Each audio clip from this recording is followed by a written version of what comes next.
Então, vamos dar início à nossa apresentação de hoje, com a nossa convidada de hoje, a Miriam Salomão. A Miriam é doutora em Arquitetura e Urbanismo pela Faculdade de Arquitetura e Urbanismo na USP, na qual desenvolveu pesquisa sobre a pintura religiosa no século XVII até metade do século XIX, no estado de São Paulo. Isso, só vou complementar, Dom Mauro, que eu estou ainda concluindo o doutorado, eu ainda não tive o título, né? Estou entrando para a fase de qualificação. Eu sou orientanda do professor Luciano Migliaccio, né, na FAO, e espero que o ano que vem já esteja tudo concluído. Né? Muito bem. Eu realizo, então, a ideia desse trabalho de doutorado, ele veio de um conjunto de ações que surgiram ligadas às universidades em São Paulo, de uma pesquisa mais aprofundada a respeito da pintura no estado, porque se a gente pega os dois principais livros que falam sobre a pintura, dedicados exclusivamente a isso, é o Mário de Andrade, lá em 1945, né, com o livro sobre o padre jesuíno do Monte Carmelo, que é de quem eu vou falar um pouco aqui. E depois a gente tem o livro do Etzel, né, Eduardo Etzel, que vai pela primeira vez falar do estado de São Paulo de um modo mais amplo, né, mas muito pouco da pintura. Esse trabalho, ele começou em 2011, mas eu interrompi em 2015 e retomei em 2018, enquanto um trabalho acadêmico mesmo, e de um universo, de um conjunto de pinturas que se imaginava restrito a São Paulo, Itu, né, que é a cidade que eu vou falar um pouco mais hoje, isso se estendeu um pouco mais, até Porto Feliz, tem algumas coisas em Santos, não dá para deixar de lado o Embu e o sítio Santo Antônio, então era um universo assim, se ele era de 70 pinturas, hoje ele está em 100 pinturas, né? Então, com uma importância significativa para a história de São Paulo. E essa pintura que eu vou falar aqui hoje para vocês, ela está inserida nesse contexto, né? Dessas pinturas que foram trazidas a público mais recentemente. E por que da importância dela? Primeiro que ela traz um conjunto de imagens, depois eu vou mostrar ela completa, que é uma Nossa Senhora da Assunção, e embaixo, aos pés dela, nós temos o conjunto dos quatro continentes. Né? Essas pinturas, elas existem e estão numa capela lateral na Igreja de Bom Jesus, e foram muito negligenciadas, né? Elas estão em situação muito difícil e difícil até de visualização. Então, tem ainda muito que se pensar sobre elas, se elas realmente eram para esse espaço, porque elas têm uma trave no meio que impede a gente de fotografá-las. Elas estão num espaço muito baixo, né, de uma altura, um pé direito reduzido, difícil de vê-la na sua totalidade, mas elas trazem importantes informações para nós. E eu vou resgatar aqui um pouquinho o trabalho sobre essa pintura, que foi executada provavelmente no finalzinho do século XVIII, talvez início do XIX, porque o padre jesuíno ele vai morrer já no século XIX, né? Então ela pode ser uma pintura tardia.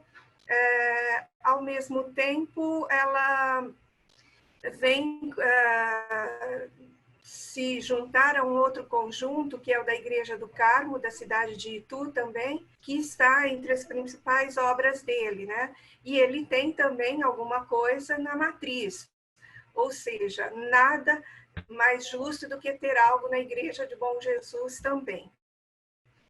A Igreja de Bom Jesus, ela foi inicialmente a igreja matriz da cidade de Itu, foi a primeira igreja, ainda lá no século XVII, Depois chegou-se à conclusão que precisava de ser construída uma igreja maior num outro local, então a Igreja do Bom Jesus ficou um pouco distante, né? Eu depois contextualizo um pouquinho melhor.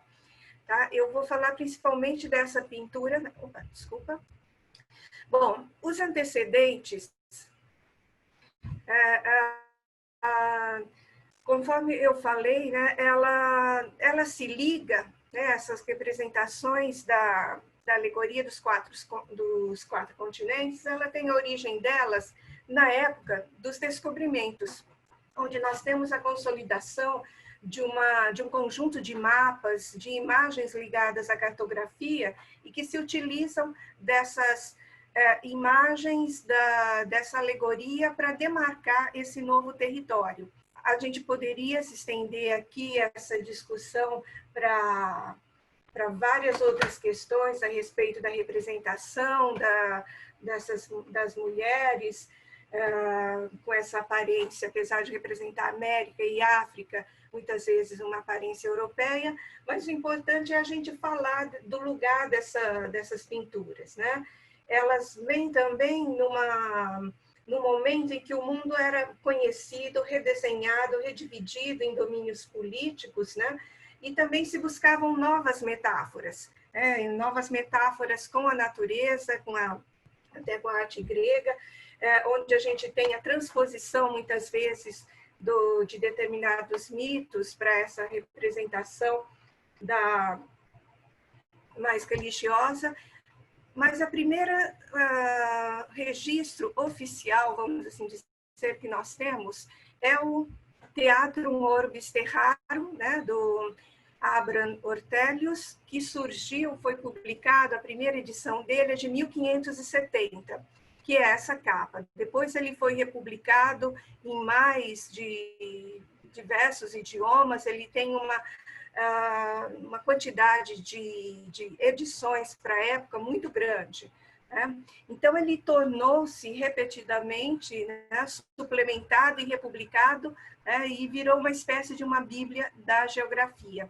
Essas representações, elas vão surgir, vão depois aparecer em outros lugares, e uma relação que se faz a respeito de um possível antecedente dessa representação seriam os mapas como o mapa T, que ele já fala da representação dos continentes conhecidos, da África, da Ásia e da Europa, numa relação aí, inclusive, com os países, com o surgimento das nações.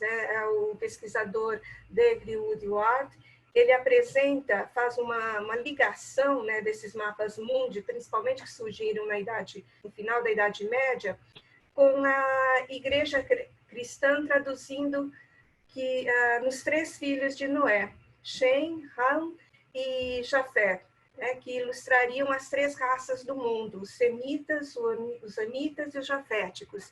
Então, essa tradição de representação dos continentes, mas agora com figura, numa representação ilustrada, poderiam estar aí nesses mapas da Idade Média. É uma visão que a gente teria que confirmar, pensar mais, mas que são as várias possibilidades de ser um antecedente.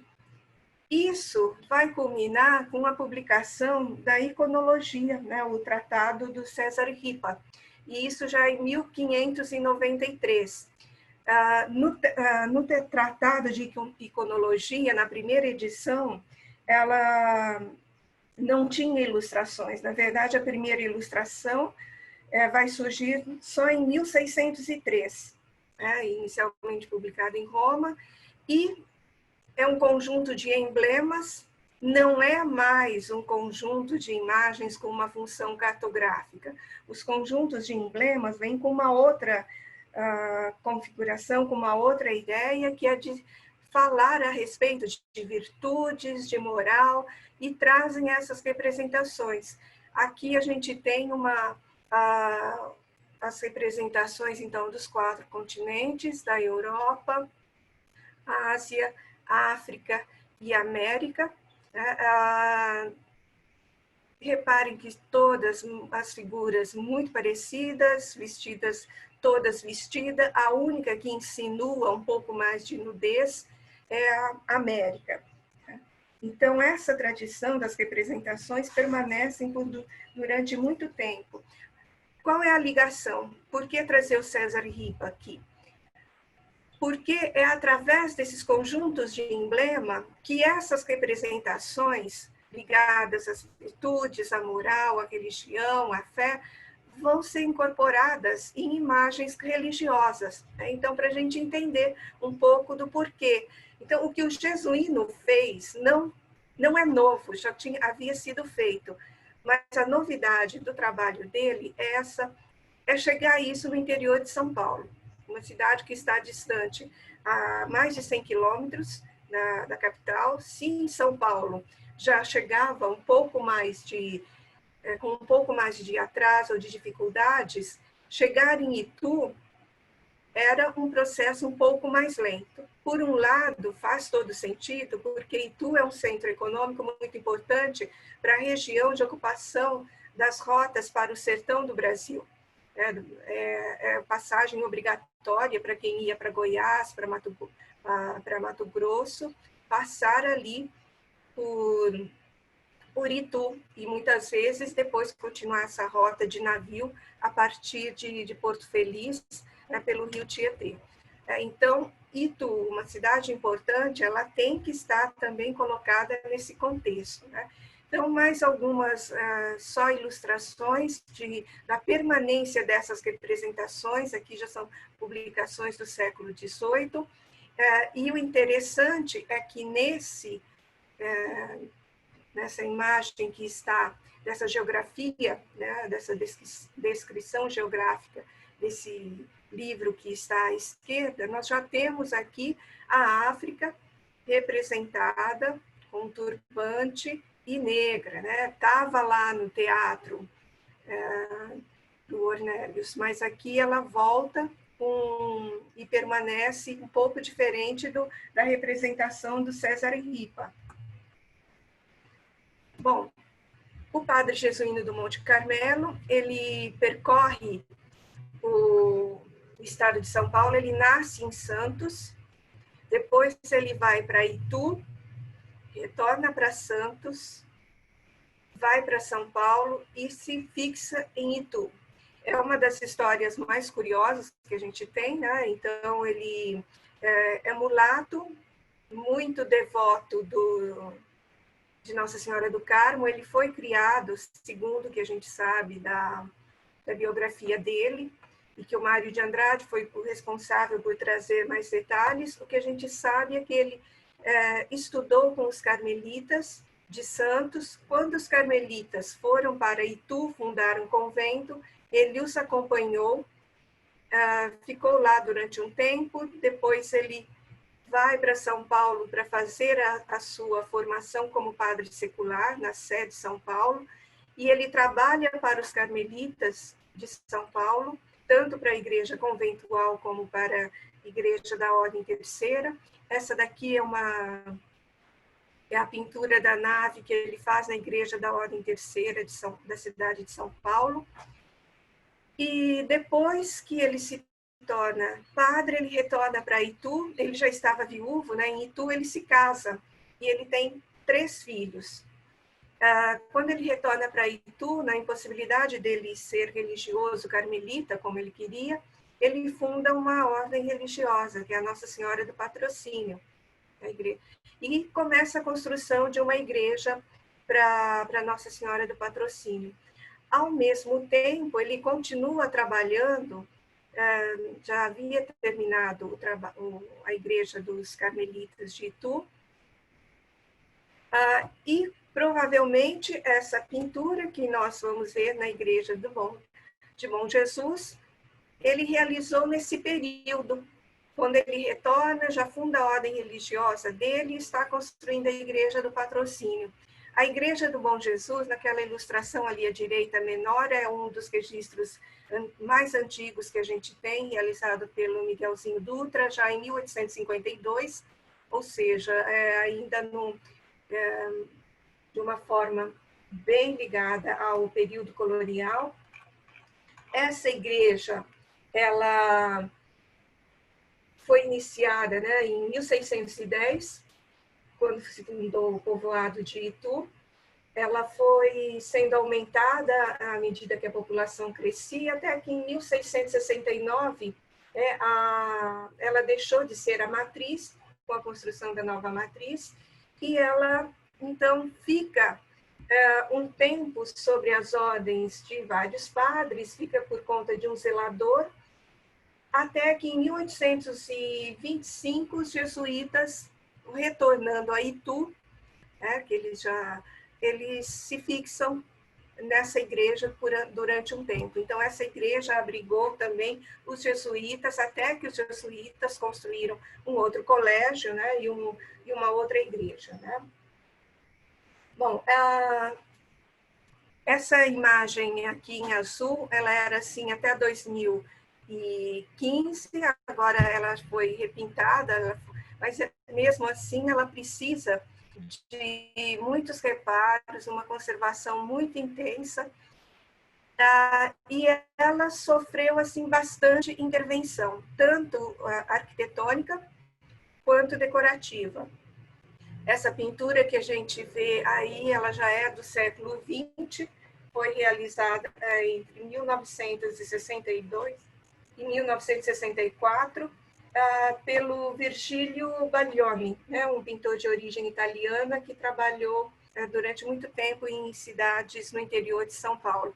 Então, ela tem essa pintura, essa configuração mais eclética, dentro de uma estrutura de taipa que remete para o período colonial. No altar-mor, né, nessa parte aqui, em termos de estrutura, é talvez uma das partes mais antigas que permanecem na igreja ainda.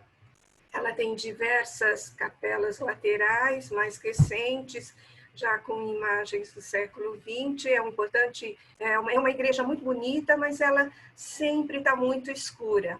Raras as vezes, a única capela que fica acesa é a do Santíssimo e a do Sagrado Coração de Jesus e de Maria, são as três que você encontra com mais facilidade. Até mesmo aqui, nesse dia que eu fotografei o altar-mor, foi muito complicado, né? Porque o que está acontecendo? Ela está sofrendo problema de infestação de cupins, junto com água, então eles recobriram, aqui no caso da Capela Mor, essas pinturas já estão cobertas com uma outra camada de um compensado de madeira que elas estavam soltando.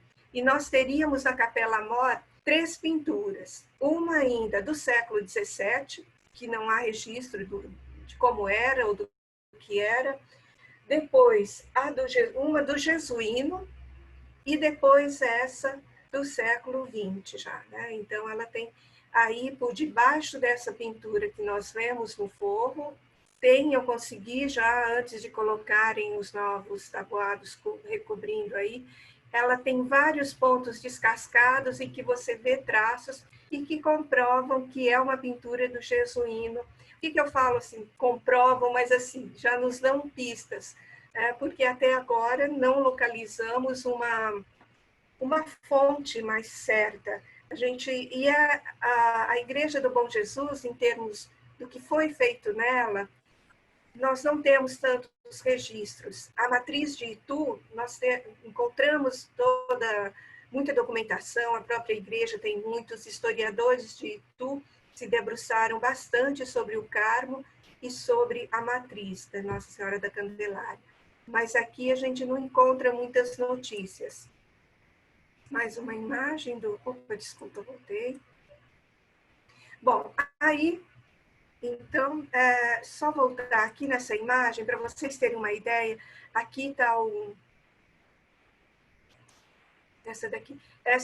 As pinturas que eu estou estudando, elas estão em relação ao altar-mor, a capela-mor, elas estão à esquerda, numa saleta, que não é a sacristia. a sacristia está à direita. Então, nessa sala, pode ter sido uma sacristia um dia. Então, mas hoje em dia ela parece ser um consistório ou uma sala de reuniões, mas ela está sempre vazia. E essa pintura, você entrando, então tem aqui a Nossa Senhora da Assunção, e aos pés, dividido por essa trave e com uma iluminação de luzes fluorescentes, a Nossa Senhora, a alegoria dos 4 continentes.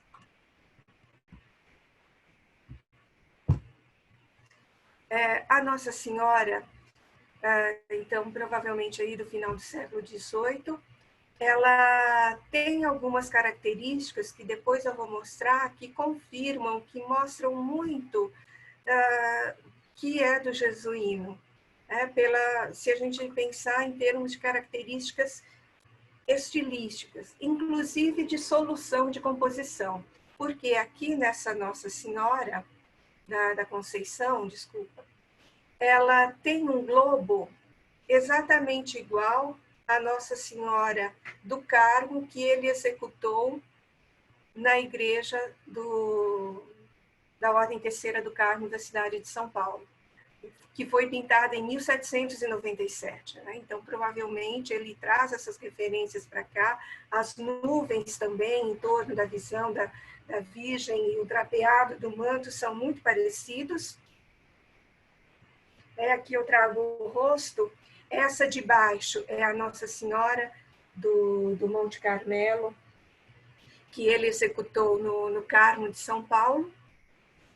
Então, ela tem um manto, tem uma série de outras questões um pouco diferente, mas a própria mão, o rosto, o semblante é muito jesuínico, né? Se a gente fosse pensar em atribuir um estilo. Então, a referência ao cabelo, ao caimento do cabelo, o olhar, as sobrancelhas arqueadas, traz uma semelhança muito grande com essa da Igreja do Bom Jesus de Itu. Aqui, então, o detalhe dela, né, novamente, as mãos, né, é uma característica do jesuíno, essas mãos, uma apoiada sobre o peito e uma sempre deslocada um pouco do corpo, apontando alguma coisa, com exceção daquela do Carmo de São Paulo, que elas estão sobrepostas sobre o peito, né? Mas aqui é colocada da mesma forma.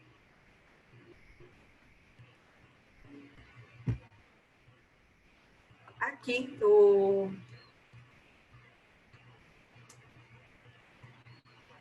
o globo, né, com a frase em latim. Essa solução iconográfica também não é uma invenção do jesuíno, elas remetem a outras gravuras. Acho que eu pulei uma, peraí.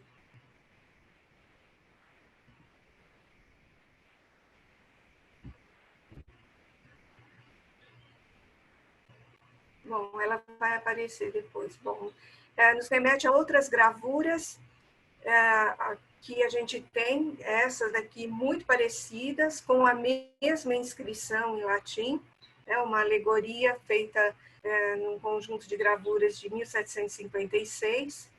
A grande questão ainda, que eu não tenho respostas para isso, né, é como que o jesuíno teve acesso a essas gravuras.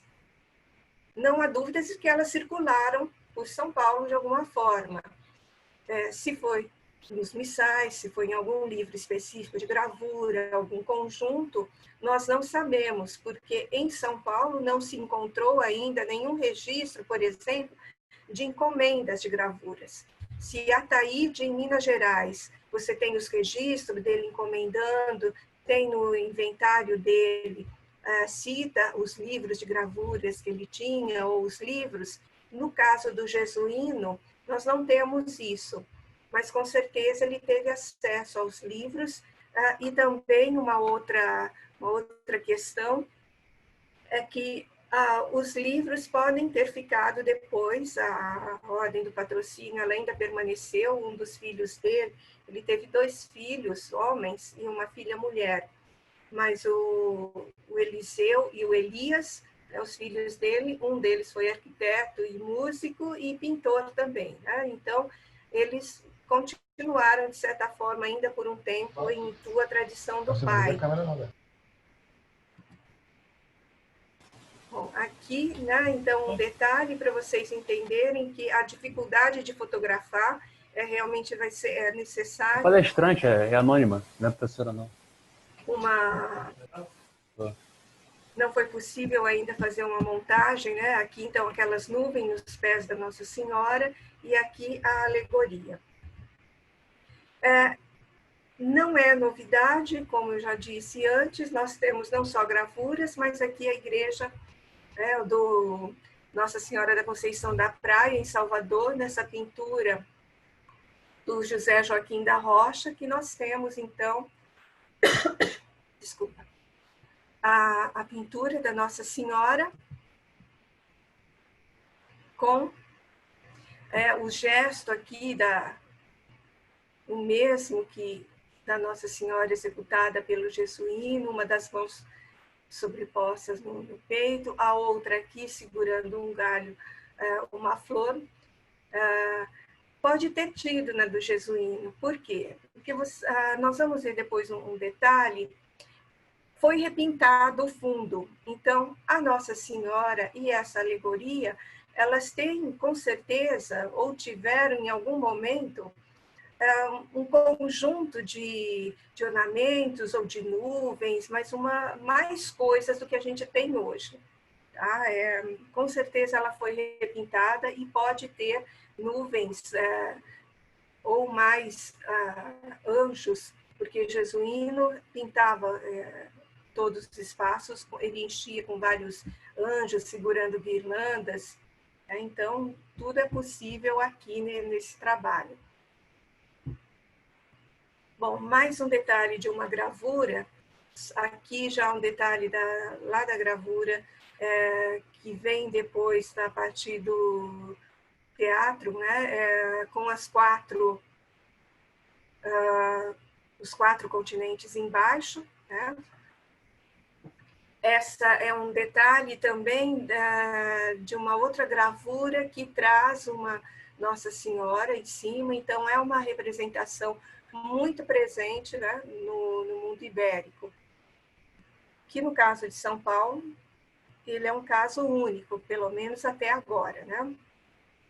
Bom, voltando aqui então, eu trouxe para a gente olhar um pouco mais com atenção essas representações e pensar no que o jesuíno faz.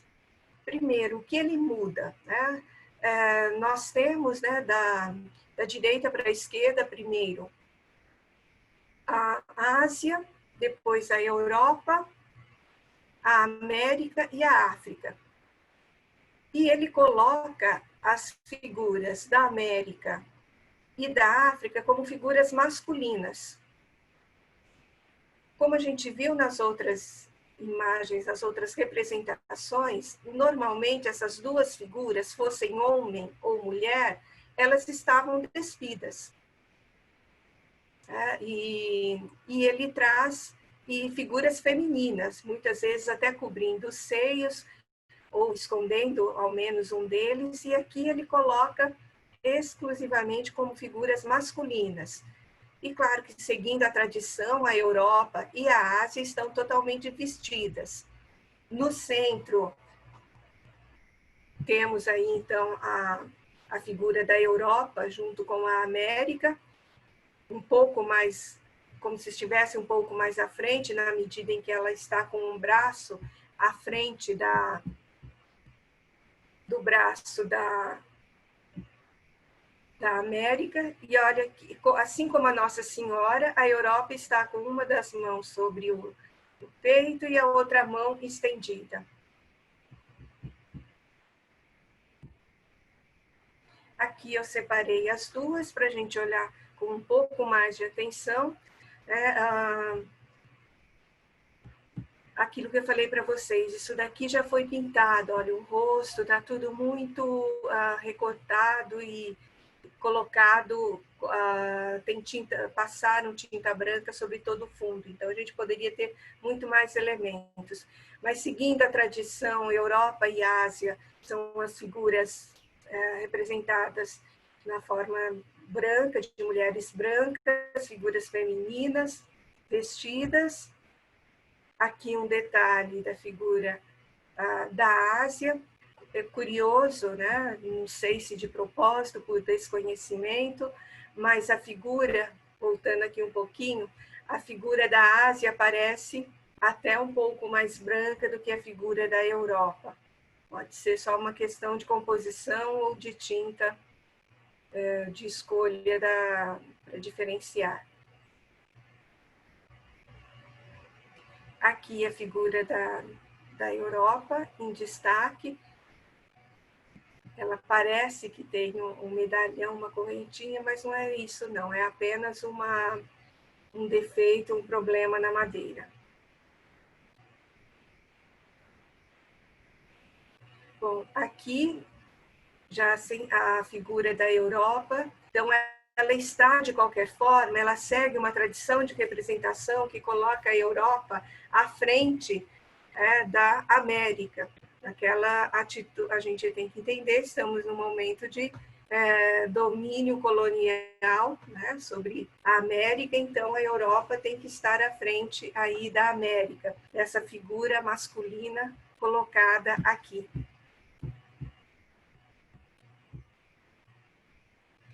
Bom, depois, então, aqui um detalhe de, talvez, as duas figuras mais complicadas para serem fotografadas nesse espaço é a América e a Europa, por conta dessa luz sobre elas, dá um reflexo, então as tentativas foram bastantes. Então, acho que essas são as melhores que eu consegui, principalmente no caso aqui da África. E uma curiosidade, ou tal, uma suposição minha. Jesuíno não tem nenhuma outra pintura que eu tenha visto até o momento de figuras negras, de alguém descendente da África. Não que ele não conhecesse, ele era mulato, né? Ele era filho de uma escrava, junto com um português. Mas a questão de representação, de ser uma figura muito mais triste, muito mais melancólica do que as outras figuras. Não estou falando que aqui tinha que ser festivo, não é dessa tradição serem figuras festivas, mas, por um lado, ele faz uma representação muito melancólica. E talvez a figura que ele mais teve por conta de cor, que a gente menos percebe os tons, as passagens que dão forma às figuras. É claro que eu estou colocando aqui, dá para a gente perceber o estado de conservação dessas pinturas, né, com muitas falhas, mas tem uma coisa, vamos dizer, de certa forma, deixa eu voltar que é um ponto positivo. Elas não foram, as figuras em si não têm muita repintura. Nós temos repinturas no fundo. Olha aqui o cocar da África, que foi todo pintado. Poderia até, olha, essa pena sugere que ela continuava, né? Aqui tem uma linha que sugere uma continuidade do desenho da pintura. Mas, por um lado, elas nos permitem ver muito próximo de como era a pintura do Jesuíno, e por isso afirmar aqui que tudo indica que essa atribuição é verdadeira, né? Então, aqui a figura de na representação da América, uma figura masculina também. Uma outra curiosidade é que Jesuíno, ele sempre pintou santos carmelitas. Ele, por excelência, é um pintor de Nossa Senhora do Carmo e santos carmelitas. Estas seriam confirmadas, né, a autoria dessas pinturas, as únicas pinturas que ele fez de representação de pessoas sem roupas. Então, é um outro aspecto muito importante de uma contribuição ao estilo, ao que Jesuíno fez enquanto pintor, que são essa possibilidade que a gente não tinha até então. E aqui é interessante, né, porque aqui nós temos ainda um vestígio entre as figuras, nós temos um vestígio da pintura original, um fundo de uma cor ocre, e que realmente foi todo repintado aqui. Bom, isso que eu queria trazer para vocês serem, são os estudos, assim, buscando trazer um pouquinho dessa iconografia que a gente está encontrando nas pinturas de São Paulo, que até então foi uma novidade, e gostaria de conversar com vocês, a gente pensar um pouquinho do que essa presença iconográfica dos quatro continentes na pintura religiosa, que pelo meu levantamento, e também o levantamento do Eduardo Murayama, que é outro pesquisador que se dedicou muito mais às pinturas do padre Jesuíno,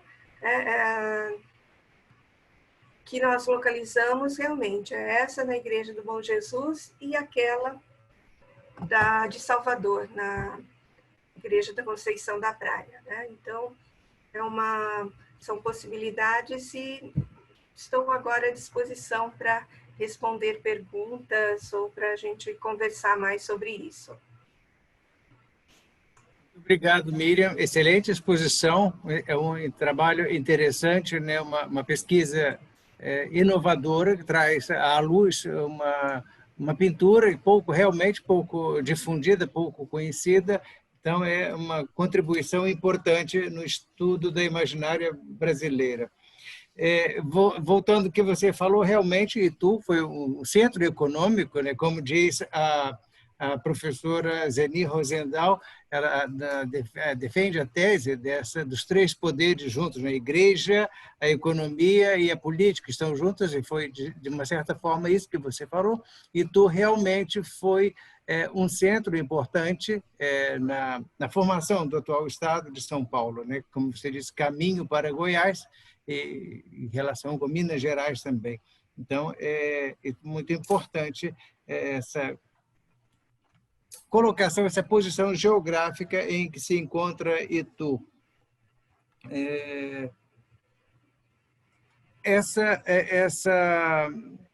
A história, eu não sei, eu fico pensando que o teatro do mundo, nós temos aqui na nossa biblioteca, na Casa da Livraria, então, já desde o século XVII, então, não sei se o Mosteiro de São Paulo também já não teria, né? Não sei, como o Mosteiro tem uma biblioteca considerável, o Mosteiro de São Paulo tem uma biblioteca considerável também, pode ser que já encontrasse, talvez fosse o caso de fazer uma pesquisa na biblioteca do Mosteiro de São Paulo. É possível que tenha alguma referência lá.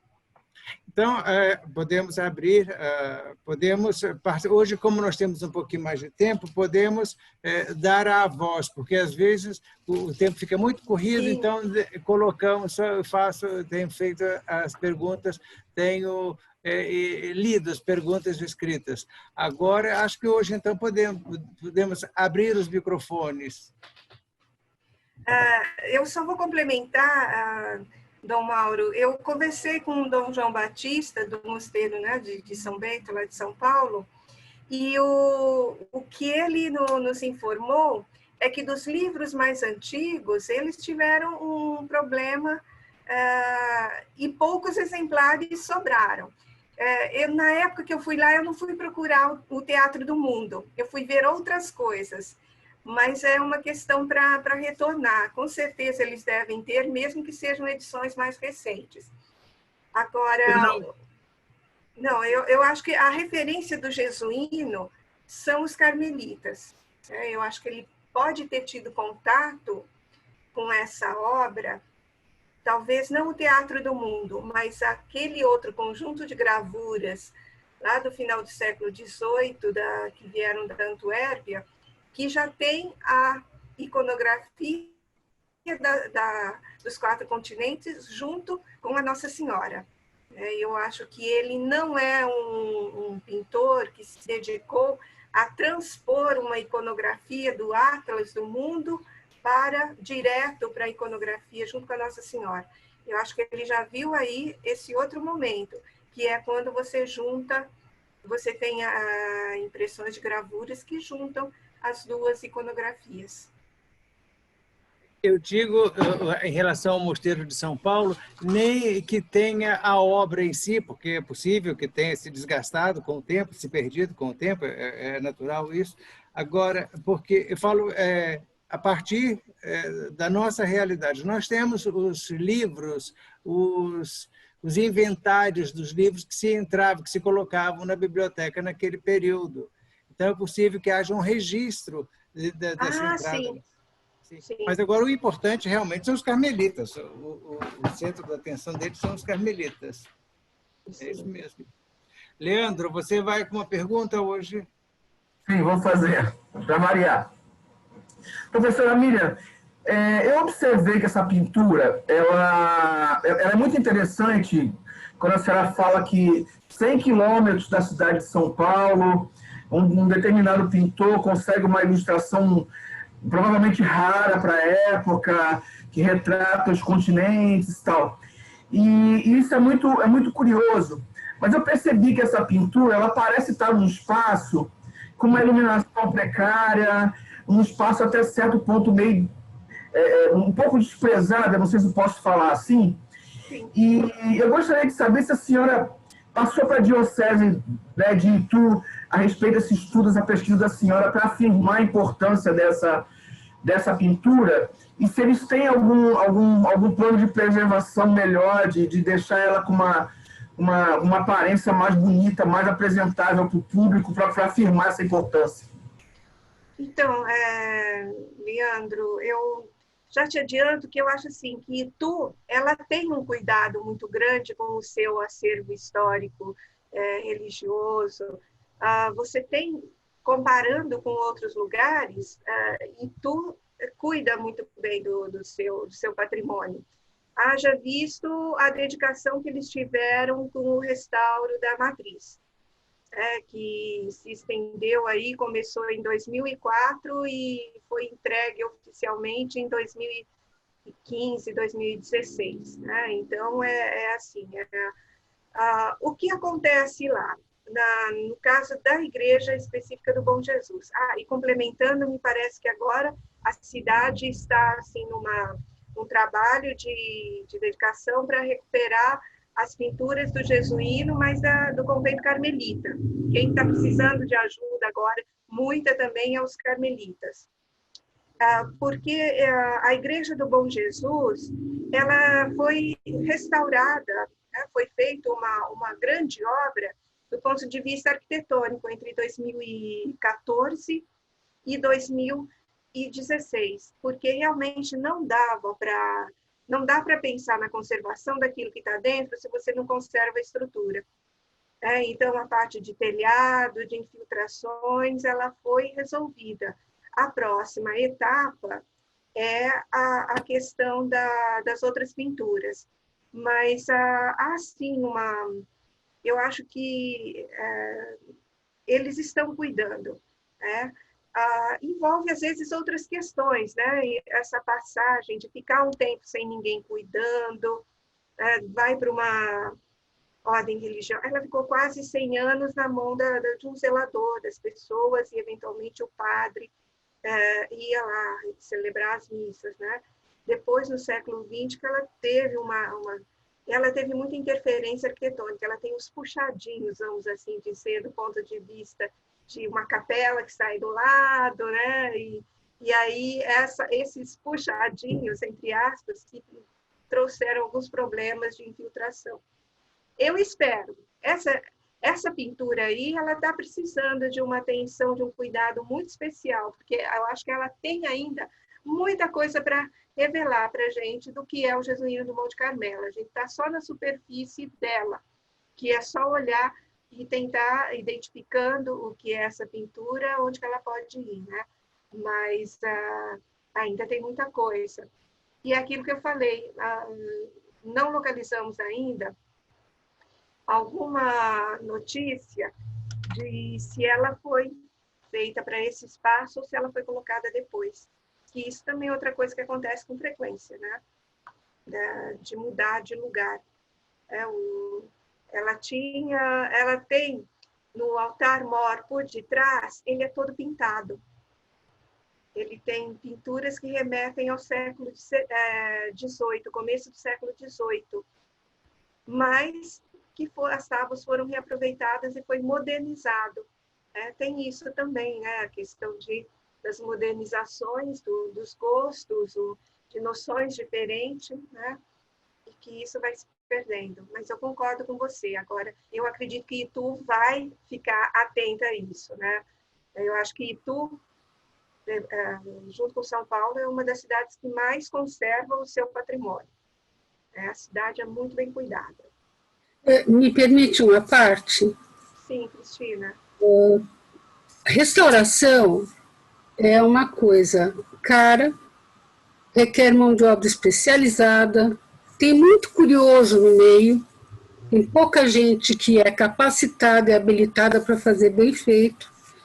E você mesma comentou, eu não sei o que haveria nesse intervalo branco. Muito provavelmente deveria ter alguma outra composição, porque não se faria imagens flutuando. Então alguém já passou uma demãozinha de tinta lá, vai ter que ser raspada, vai ter que ser estudada. Não é um trabalho fácil, não é barato. Desculpa, meu papagaio está berrando. E realmente eu acho que às vezes o orçamento não comporta, mas essencialmente o que a Miriam colocou de se preservar a parte arquitetônica para que não haja infiltração, para que não haja mofo, para que não haja cupim, já é um bom começo. Agora a parte de restauro é difícil. É difícil quem tem a competência, é difícil o valor e até orçar. Porque você não sabe o que você vai encontrar à medida que você vai cutucando a caixa de marimbondos ali, que vespeiro que vai sair. É um trabalho que exige tempo, ele tem que ser feito assim. Eu acredito que é melhor ir devagar, né? Mas é o que se fala. Para mim, o que interessa nesse momento é esse trabalho de trazer, de divulgação de que existem essas pinturas, né, de uma produção que sai fora de um eixo central, que a gente só esquece dos centros regionais, né? Ela sai aquela relação de centro e periferia, que é bastante interessante, mas que você tem coisas que aconteceram em outros lugares, e como isso se expandiu, né, ligado a essa circulação artística, né, e da obra do Jesuíno também, porque quando se achava que o Mário de Andrade colocou no livro dele, era o fim, né, era tudo que se tinha do Jesuíno, tem muita coisa aparecendo só de simples não só de estudos, mas de simples trabalhos de restauração. Né? Então, se fala, até o Mário de Andrade fala de uma pintura invisível, né? Se usou durante um tempo, aí foi até o nome do projeto do IFAM, a pintura invisível do Padre Jesuíno de Monte Carmelo. No sentido de uma pintura que está escondida aí, que a gente não está vendo, porque ela está escondida por camadas de tintas, e que ela tem mostrado um outro jesuíno, né? E um jesuíno, um artista, não só ele, porque que serve de referência para mostrar esse contato com as representações artísticas que estavam acontecendo, né? Em outras partes do país. tudo bem, você tem uma diferença de tempo. Se você pega lá em Salvador a pintura que foi feita no final do século XVIII, lá na Conceição da Praia, 1775, acho que e depois pega o Jesuíno, lá já no século XIX, praticamente, ele ficou em São Paulo até 1797, né? Então, ele vai em 1802, mais ou menos, ele já tinha se fixado de vez em Itu. Essa pintura pode ser desse período. Então, são quase aí mais de 100 anos, né? de o tempo de permanência de uma forma de representar religiosa, né? E de uma circulação. Quanto tempo demorou isso para chegar, mas chegou, né? Então, ainda tem muita coisa para a gente ver dele e de outros, né, que copiaram. Em restauro, conservação, genuíno e carmelitas, jesuíno e dos carmelitas, lembrar também que o João Rossi, que é um restaurador de São Paulo, publicou recentemente um livro sobre a Igreja da Ordem Terceira, a Ordem do Carmo, a Ordem Terceira, a Igreja do Carmo, e João é restaurador e publicou recentemente um livro falando, então, sobre a obra do jesuíno na Igreja da Ordem Terceira do Carmo, de São Paulo. Isso. Não, ele trabalhou também lá na Igreja da Ordem Terceira do Carmo, né, nas pinturas dos painéis que representam a vida de Santa Teresa também, né? Quem está fazendo o restauro agora é outra restauradora, né? Mas ele realmente tem assim me ajudado muito. Eu devo muito a ele também, né, de consultar e de conversar, né? Eu até devo a ele, nós fizemos uma live junto sobre o Vedras, né? Eu falei, a pintura paulista ela está revelando várias assim personalidades artísticas que merecem um tratamento mais aprofundado, né? O jesuíno que já teve, mas que está sendo revisto do ponto de vista enquanto artista, também reforçado a importância dele, né? Eu acho que ele já estabeleceu, mas aí a gente tem também os outros que foram surgindo aí com o Vedras, né?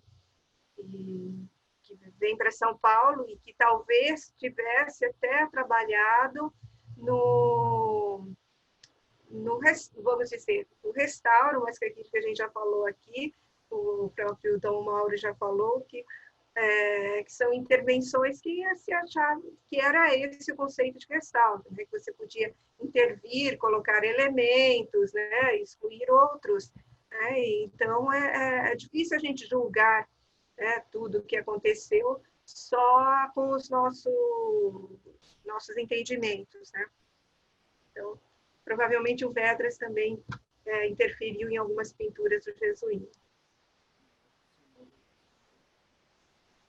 Algum comentário mais?